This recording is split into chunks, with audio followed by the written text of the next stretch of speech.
Welcome, welcome, welcome. My name is Krystle, and you actually press play to my podcast. And I get to introduce you to my amazing friends. And we get a little deep. So, no further introduction. This is Krystle Breaks Easy.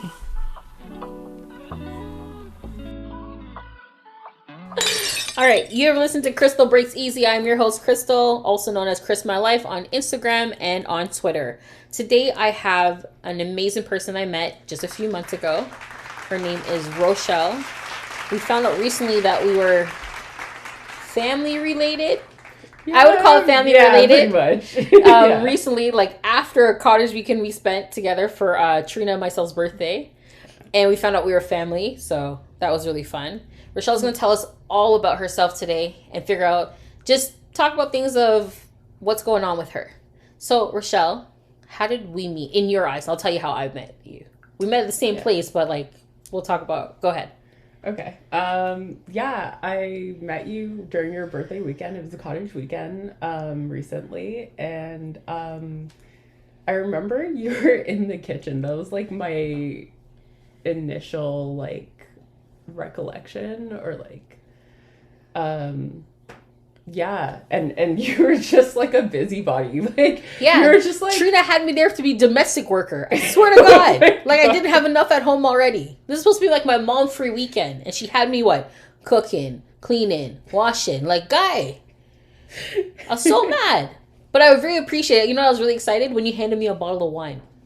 Yes. I was so excited. It's I get gifts too, because Trina made it very clear it's her birthday weekend. She made it very clear it's Trina's cottage birthday weekend. That's what it said on the flyer, because I made the flyer. I didn't get a flyer. I know nothing about this. I didn't even know she was a twin until You didn't? No, I didn't know you guys were. So it's just it all came full circle. It was very interesting. Oh, I didn't know that you didn't know that. Yeah, no. We're twins. I'm the good one. I'm the nicer one. I'm the nicer twin. I can say that. Very proud to say I'm the nicer twin. And people that know me and know Trina will say the same thing. Krystle's the nicer twin. I want no parts in this conversation. I understand your responsibility as a friend has to go towards Trina, because you are technically, as you're Trina's friend. Yes. Yeah, so Thank you for doing my podcast, because it's not Trina's, but it's mine. Oh, is this what we're going to be doing the entire time? I just want to know. So I remember being in the kitchen because Trina said, "Oh, help prepare dinner ready." Well, everyone got to get dolled up in their white and dressed, and I'm still guy, I haven't changed yet. I'm still in a tracksuit. Really, Trina? Oh, can I warm up this? Can I put this in the oven? Can I help set up this? I'm just okay. I just want to get dressed up pretty like everybody else too. My face is done already. I just need to put on my elf, and then you walked in "Hey, I'm Rochelle. Happy birthday!" I'm "Oh, thank you," because I'm I didn't expect to get gifts from anybody, because it wasn't it's my birthday weekend. Yeah, but it was her weekend, so I was really excited to get gifts from all of her friends. I was very very excited that I got gifts from everybody. So I had so many funny and best moments with this person, but I want to know what our moments that they think are special to them. Let's listen. I would definitely say the sangria. So, everyone was drinking. It was a great time. And I mean, generally when I get together with friends, I like to make sangria. I've been told I'm a little heavy-handed. Yeah, a little. Just a little heavy-handed. Things have happened. I've had friends get thrown out of clubs after having my sangria. So, good thing we're in the woods. Right? But I did warn everyone ahead of time. No, you really didn't, though. Because you said, "Hey, guys, I make a really good one. It's a little strong." That's all you said. You never said enough? It's Ray and Nephew strong. You never said once, "Hey, guys, by the way, I use Ray and Nephews." What? Okay, but in all fairness, it's because we ran out of Bacardi.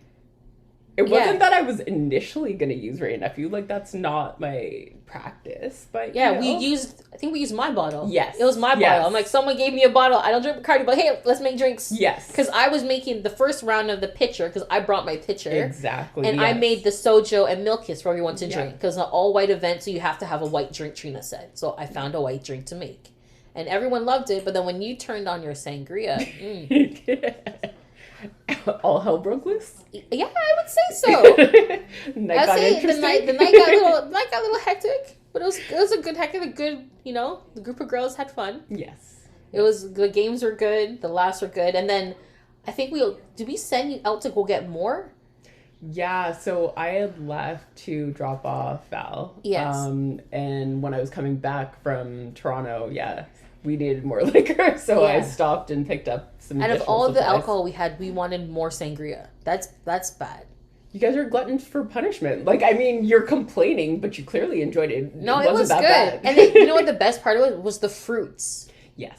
She had like fresh mango slices, fresh pineapple. They weren't frozen fruit. They were fresh fruits dumped in. And then she's like, hey, we're going to leave them overnight in this. What? So, and then she put the fruit on a plate. It's like, hey, guys, have some fruit. Wait, what? Okay, no. That's not how I recall what happened. Okay, that's how I remember. There's a plate of fruit that were soaked overnight because that was from the bottom of it from the night before. That had nothing to do with me. But you're in charge of the sangria. They're grown-ass women there. I can't tell people what to do. So that has nothing to do with me. So we put the pitcher, because it was filled with ice and all the fruit was there. Yeah. We put the pitcher in the fridge. But because no one wanted to tilt the pitcher over, all of the fruits were just sitting in rum.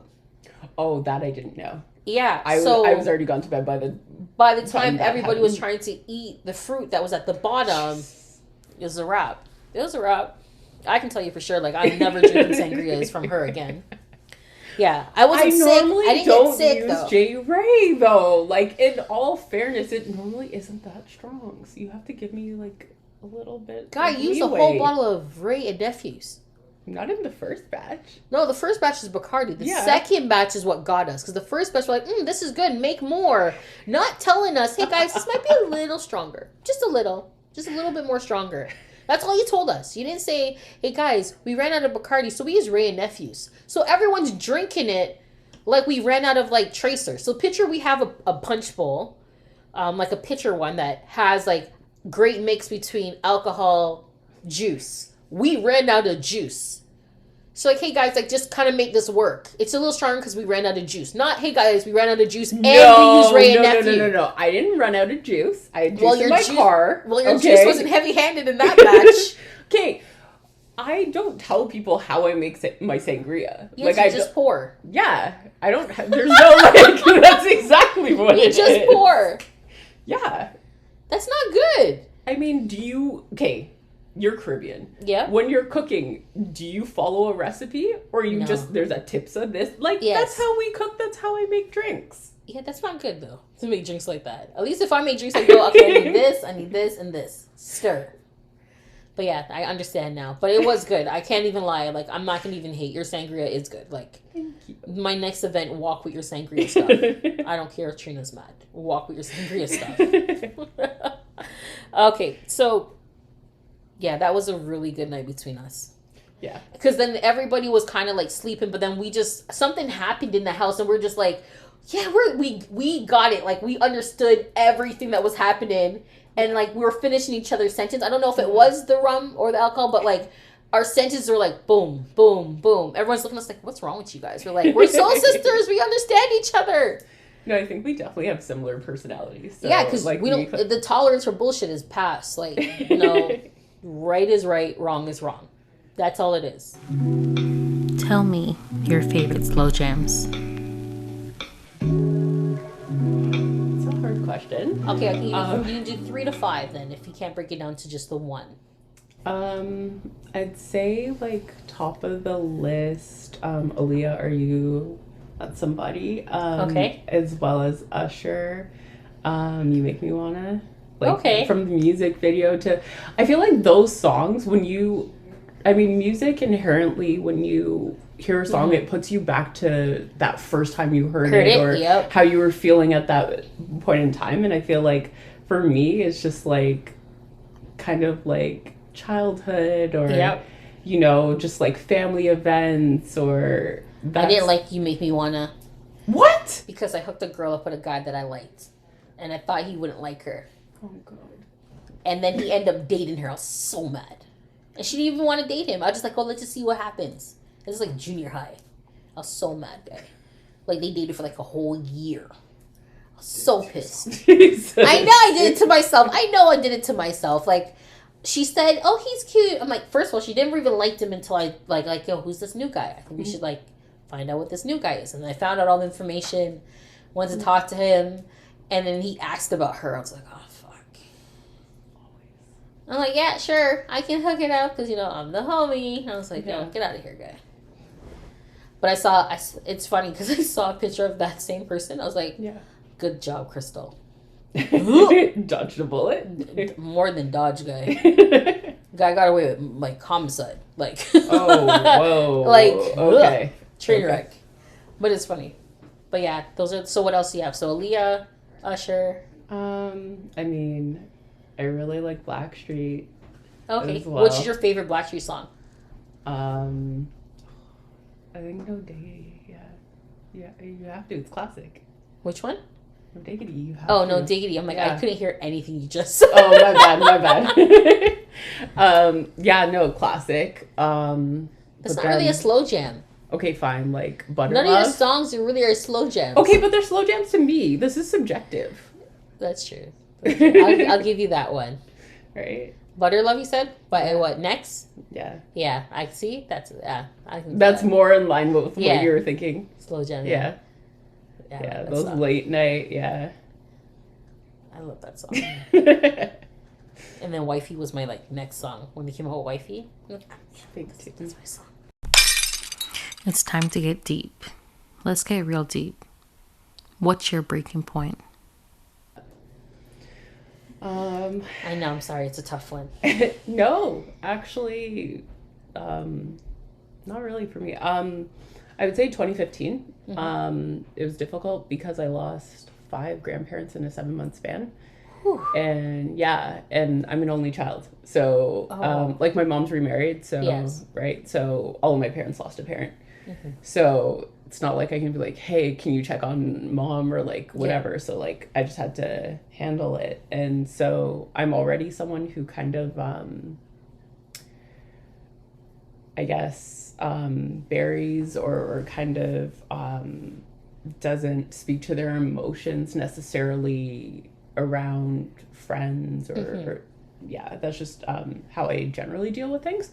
And so, I mean, it was fine to bury it at that moment, but I mean, it definitely came up like months later or a year later when like my parents were okay, like it kind of hit me because like that was a moment to decompress. And for me, boxing was a huge thing, and definitely like therapy. I think that mental health, especially in the Black community, is something that's so important to speak about. And for me, it's something that I'm extremely passionate about. I think, I mean, irrespective of where you are in life, everyone can use counseling like to better themselves. Of course.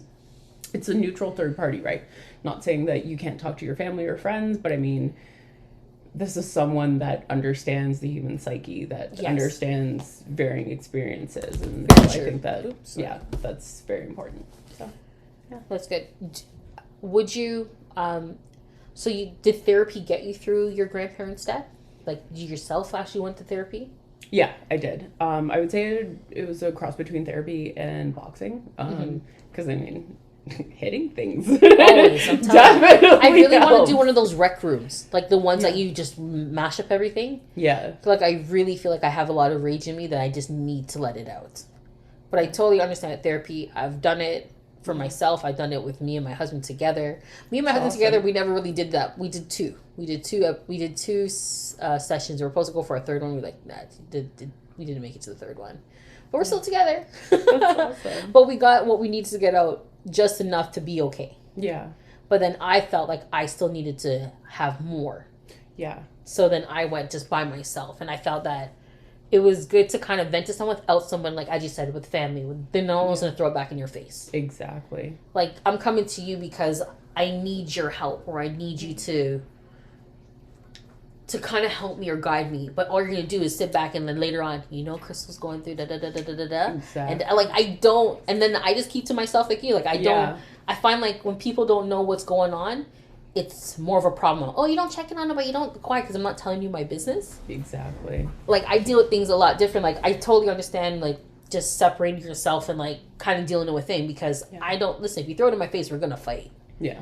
Like, that's it. We're gonna fight if you throw it in my face. I totally understand that. Are you still in therapy now?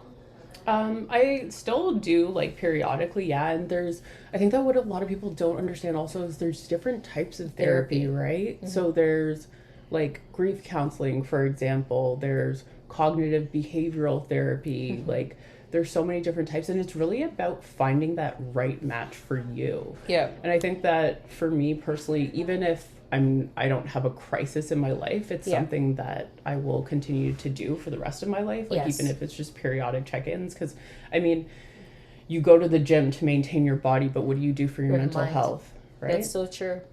Yeah. I 100% agree with it. Like, yeah. It's funny because when people think therapy, like, they think you're on a couch just pouring your heart out. Yeah. There's so many different, like, with me, when I bottle things up, my body gets tense. So I go to physiotherapy because, like, I get knots, I get headaches, my vision goes, like, double. So it's, like, almost like, remember, like, the old school font, like, a shadow? Yeah. So I start seeing, like, subtitles look like shadows. Wow. When I get really too stressed. So, like, and this is what I found out recently within the past, like, couple months. So going to physiotherapy, and then I have an appointment with my therapist in a couple of weeks because that's one time she had. But it's just easier to vent to someone that understands you without judging you. Yeah. I find that so, like, of course you have great friends that you can vent to, but then you're like, hey, what if we fall out? Or it's all my business out there. Yeah. Because I'm that person, once we fall out, whatever you told me, I'm going to keep with me, but I don't know what you're going to do. You could be really that much mad at me that you're going to tell people my business. So I'd rather just not talk to you or not even tell you what's going on. Yeah. So people will see, oh, everything is great, it's happy, but yeah, that's what you're going to see. Because I don't want to be hurt by the ones that I truly love. Yeah. So I totally get it. Because everyone keeps saying, what's the saying? The closest to you are the ones that hurt you the most. Yeah, 100%. And it's so true. It's that time for Dirty Laundry, my favorite segment. Let's hear what my guests have to say by airing out their dirty laundry.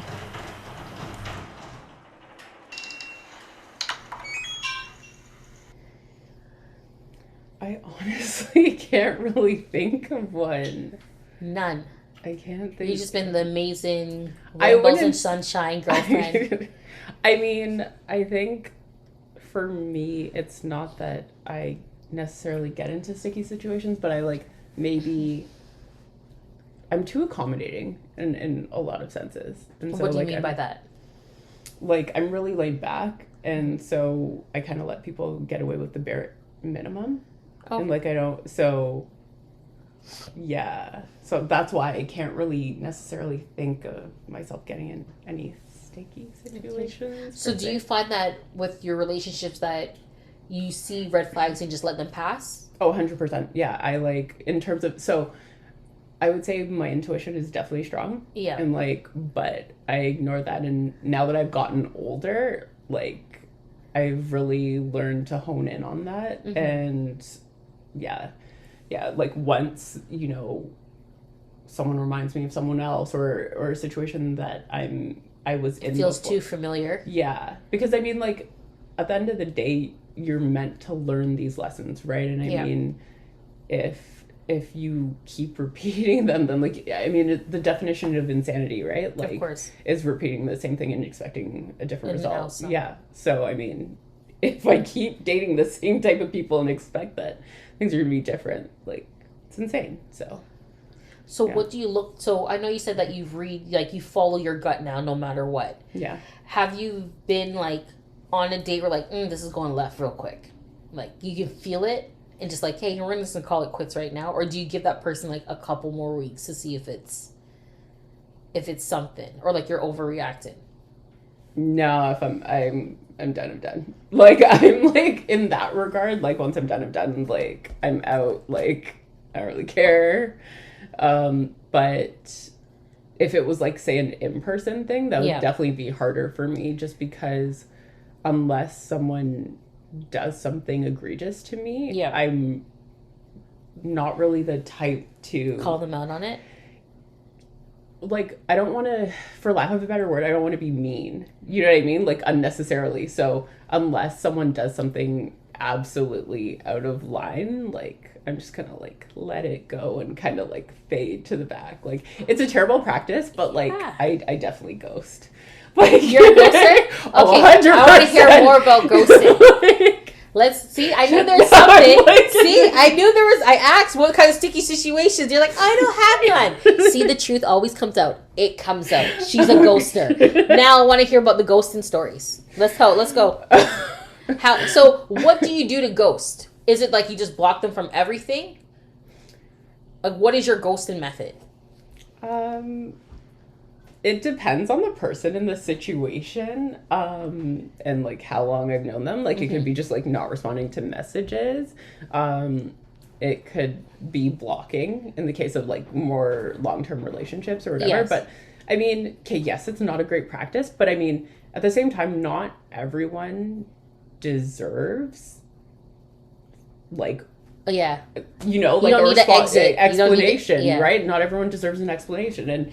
And for me, I mean, what I'm learning now, and especially in terms of intuition, like self-preservation is very important, right? And protecting your energy. So, I mean, it could be viewed as like mean or whatever in like certain instances. But I mean, first and foremost, like what I've also learned is you're the only person who's really truly going to have your own back, right? So very true. If you don't practice kind of like that self-love and like centering yourself, not in an egotistical or narcissistic way, but just like generally, then how can you expect your potential partner to do the same or show you the same regard? So I totally get it, but you're a ghoster. So now beside your name, I'm supposed to put the ghost symbol. Just that's it. Ghost. That's your new nickname. Now you're Ghost. Oh, jeez. That's your ghost. See, I knew there was something. I always know. I always can find out that there's something that you do. I know it. I don't do it as much anymore. So wait, how much guys are you ghosted? Like, can you count on one hand that you've ghosted more than 5 guys? Jesus.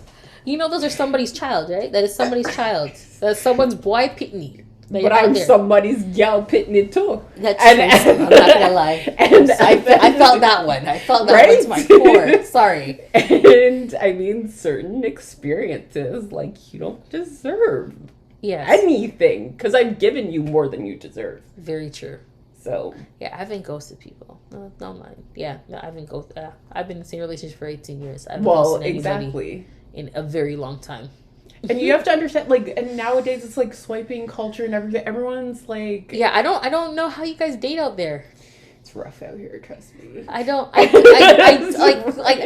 think I need to have an episode of like, hey, how are you guys dating out there, and how do you date during COVID? Oh yeah, that's a whole other thing. Like, do you actually go see people? You honestly video chatting and stuff. So that means you got to get dolled up all day. If you're trying to impress, if you're trying to impress the person, or do you just come on head time, all, hey, what up, what's going on, how you doing, like, or is it more like, hey, Ashley, call me, I can't come to like video time right now? I mean, either or, but like for me personally, like I'm sweatpants, hair tied, chilling. Yes. Like that's me. Yeah, but like, you also got green eyes, so like stop this. That has nothing to do with anything. This is a girl that walks with her own light. See this beautiful lightning? Look into the camera. Look at this. See this beautifulness? She's wearing a sweater to match her eyes. She came with extra light.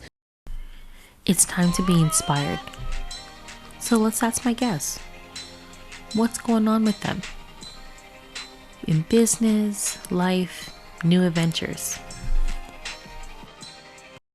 I know you are studying law. Yeah. So tell me more about that. I'm almost done, thank God. I'm so over law school.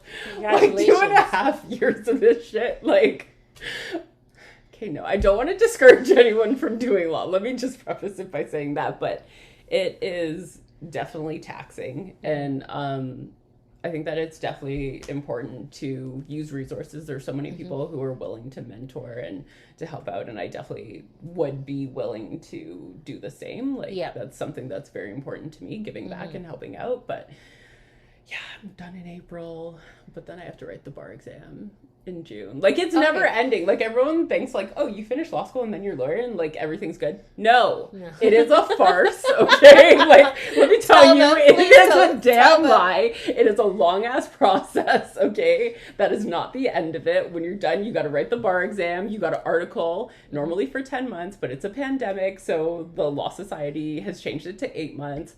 And then after all of that shit, then you can get called to the bar. So it's not another year after you finish law school that you can actually say you're a lawyer. How long have you been in school? Oh, that's a loaded question. So did you change? Did you always want to do law? Yeah, I've wanted to be a lawyer since I was 7. Oh, wow. What made you decide that? Like, were you just strong and wrong? Like, no, this is my point. Because I have a 5-year-old at home right now. Yeah. That when he's wrong, he'll let you know. For example, my son Kieran's on punishment. The older son Kieran. So he's not allowed to play the Switch, iPad, iPhone, and PlayStation. Okay. So my husband's like, don't touch none of them until January. Oof. So that's his punishment. Okay. My 5-year-old comes in the room after, like, Dad, is that all his punishment? He's like, yes, that's all your brother's punishment. He's like, Dad, are you sure? My husband's like, yes, he's sure. Carter's like, well, Kieran, don't worry. You can still watch TV. You can still watch Netflix. You can still watch YouTube on the TV because we have a smart TV. You can still watch Disney Junior. You can watch Crunchyroll that has all your anime show because Dad said you can't watch TV. He just said you can't play with any devices. Wow. But he never said you can't touch the PlayStation controller to turn the TV on. Like, Carter is, like, see? He's 5. Honestly, my husband's like, my husband told Kieran that he can't also go, he's not allowed to go to birthday parties. You know what Carter said? But he never said he can't have one. Oh my gosh. He told that to my husband. You didn't say, Daddy, he can't have a birthday party. I kind of really like this kid. Yeah, that's my 5-year-old. That's Carter. So, like, I know he's gonna be something to do with telling people, like, oh, you missed something, some type of agent or contract writer where you're gonna miss that fine print. Because Carter will find it.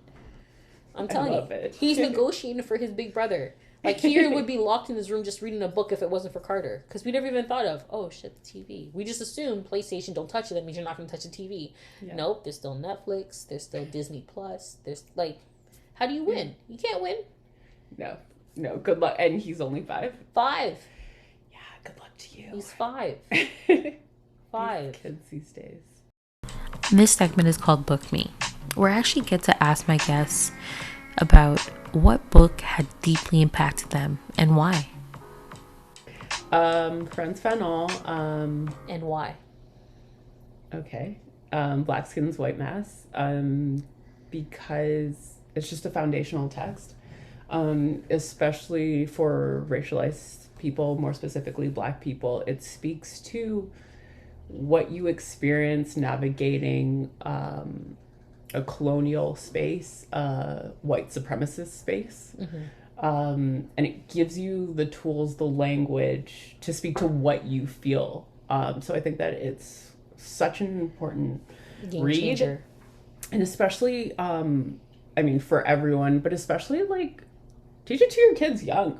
You know what I mean? Like, that, because, like, identity politics and everything, especially in the world that we live in, like, is so complicated, and they go out there and, they're confronted with all of these issues. So I think that, it's definitely an important read.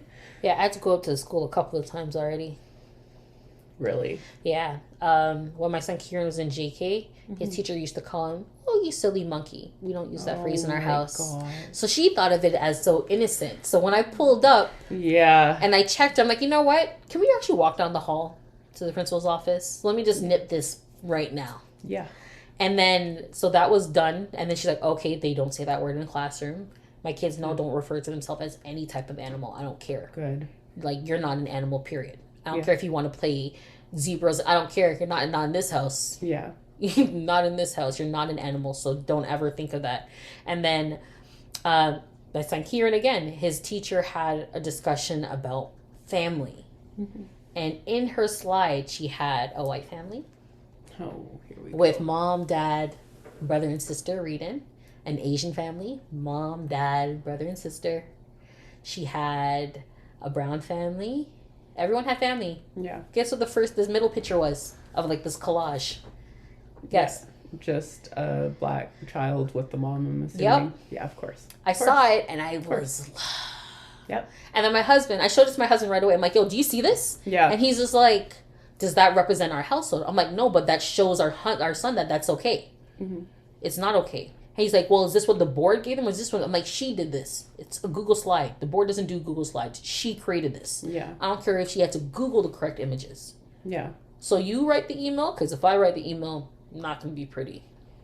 So he said, okay, we'll give it a couple of days. We'll just, like, calm down, Krystle. See how we feel. Yeah. No, which is prudent. My feelings were still the same. Obviously. I didn't calm down.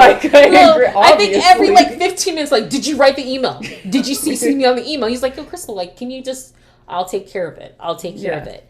So, and it was the start of Black History Month following Monday. God, so I was like, okay. And then she came out with a good book. It was a Black book. Okay. About basically what is the beat of a drum or something like that. It was a Black book. Yeah. Good job.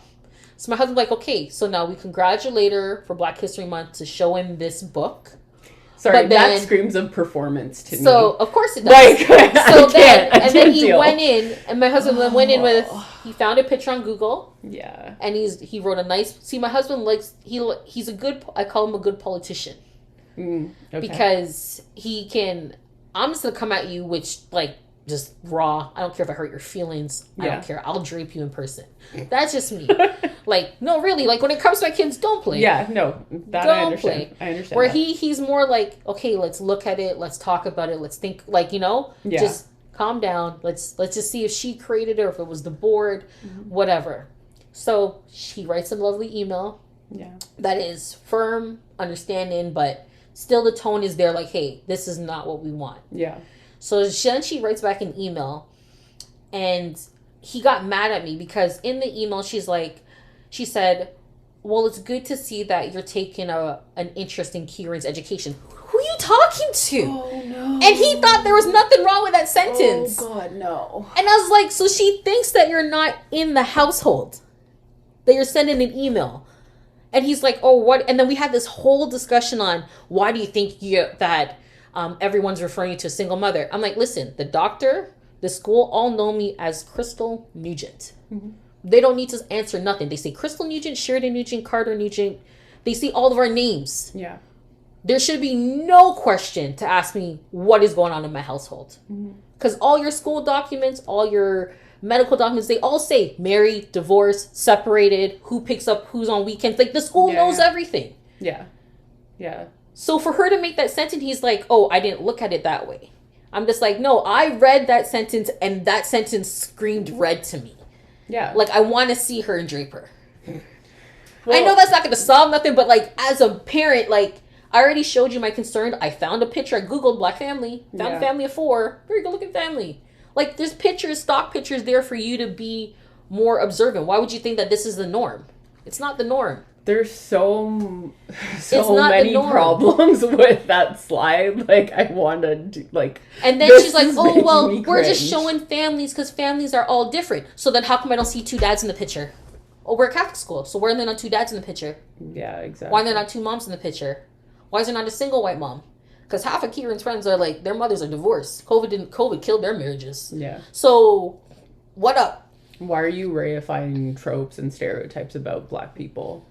We need to, and that's the thing, right? All of these things relate back to the colonial project. I really think I'm going to go buy that book right now as we speak, on Amazon. That'll be shipped at my house by tomorrow. I'm not even playing. Maybe I'll get a better understanding of to calm down because I see things and I just see red.